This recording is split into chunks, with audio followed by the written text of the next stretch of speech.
Russia outplayed Ukraine and dealt several massive blows. It's day 782 of Russia's operation in Ukraine. Let's dive deeper. Starting from Krasnohorivka. As you all know, just a few days after the fall of Avdiivka, Russian armed forces started their operation on Krasnohorivka.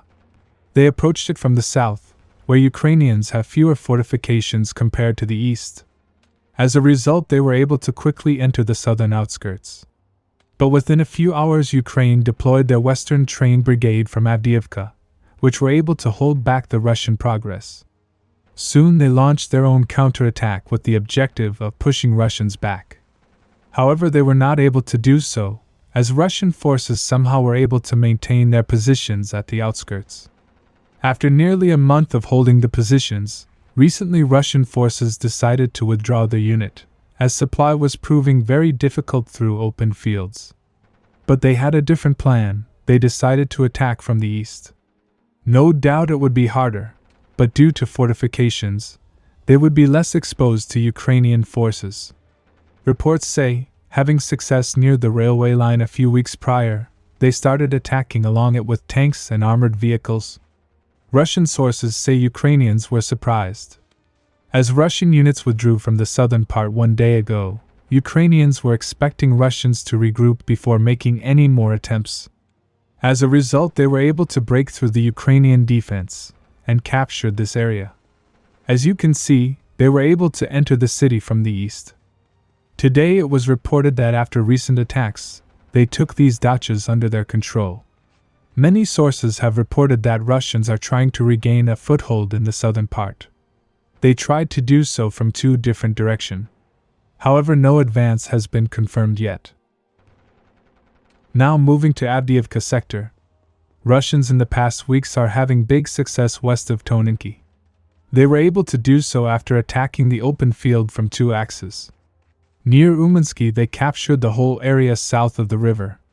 As you know, for this advance, they paid a heavy price in equipment. However, currently it is said they are fighting for the houses along this road.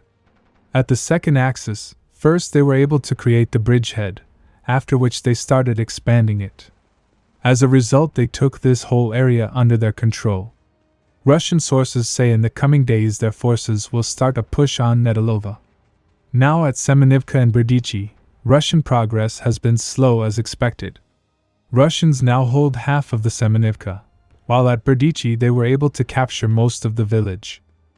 Currently this section, an abandoned airport, remains under Ukraine's control. Furthermore, north of Berdichi last week, Russian forces have activated this front. Sources claim that Russians want to push towards Novobakhmutivka and Okrytny, because these villages have been supporting Ukrainian brigades near Berdichi. Today it was reported that after the attack along the railway line and tree line, they were able to capture this section. The effect of this advance will become apparent in the coming days. Recently it became clear that Russia outplayed Ukraine. As you know, since the past couple of weeks, Russia has been striking Ukraine's key infrastructures like power plants and energy facilities massively. And they are having big success while doing that. Reason behind this success is that Ukraine, after the winter, moved part of their air defense from the facilities to the front line, which left many of the facilities exposed. Sources say Russia was waiting for this to happen. That's why they did not target Ukrainian energy facilities massively in winter. Subscribe for more frontline updates. Let me know your thoughts in the comments down below.